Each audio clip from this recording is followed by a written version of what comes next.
A empresa mantém-se inteiramente, 100% na mão do Estado. O Estado continuará a ser o único acionista dos STCP.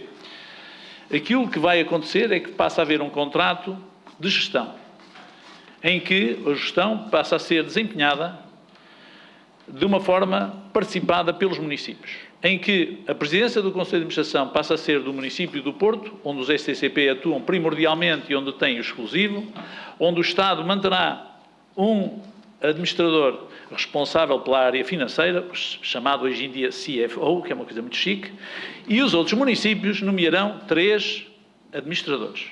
São excluídos todos os encargos financeiros relacionados com a renovação da frota.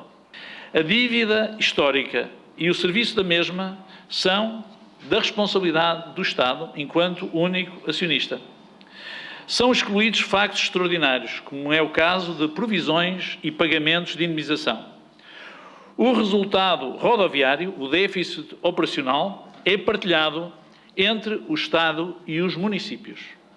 No pior dos cenários, os municípios pagarão 4,5 milhões de euros e o Estado 1.407 milhões de euros.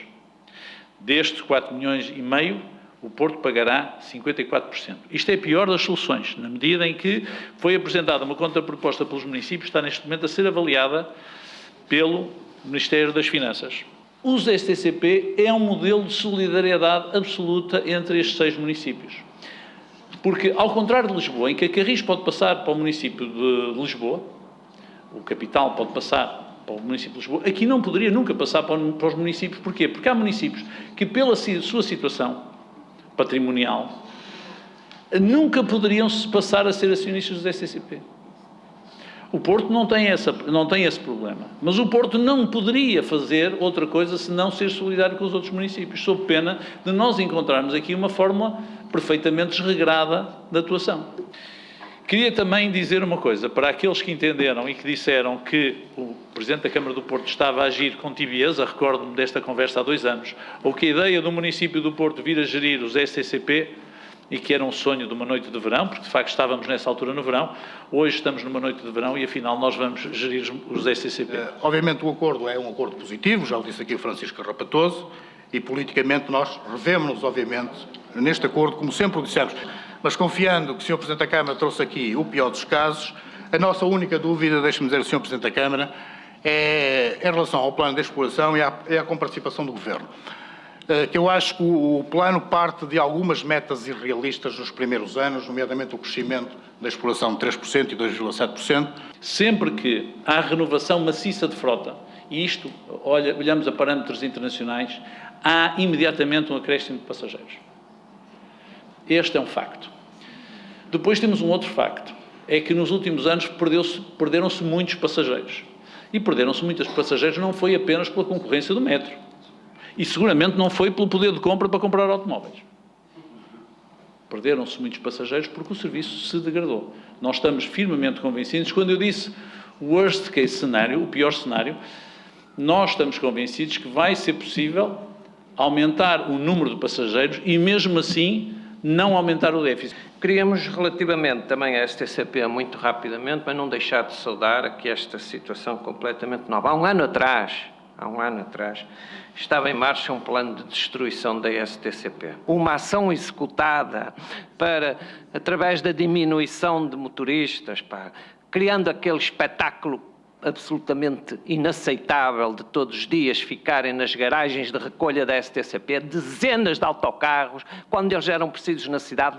Há alguma lógica nisto que não a da destruição. Portanto, tudo aquilo que está a significar a reversão desta política de destruição da mobilidade na cidade não pode deixar de ter o seu apoio. Tem que ser instituído um novo relacionamento entre a entidade gestora, neste caso os municípios e com o papel do município do Porto a ser determinante, e os trabalhadores da STCP e as suas organizações representativas. Tem que-se também pôr fim àquela situação que existia de um Conselho de Administração dirigido a 338 km de distância.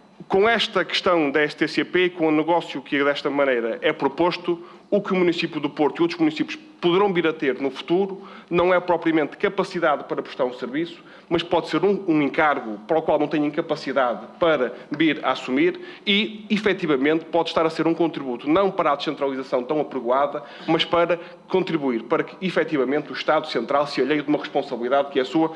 Eu sei que custa, mas a verdade é que nós conseguimos, sem gritos, exatamente aquilo que queríamos. E aquilo que queríamos era aquilo que o Partido Comunista não queria.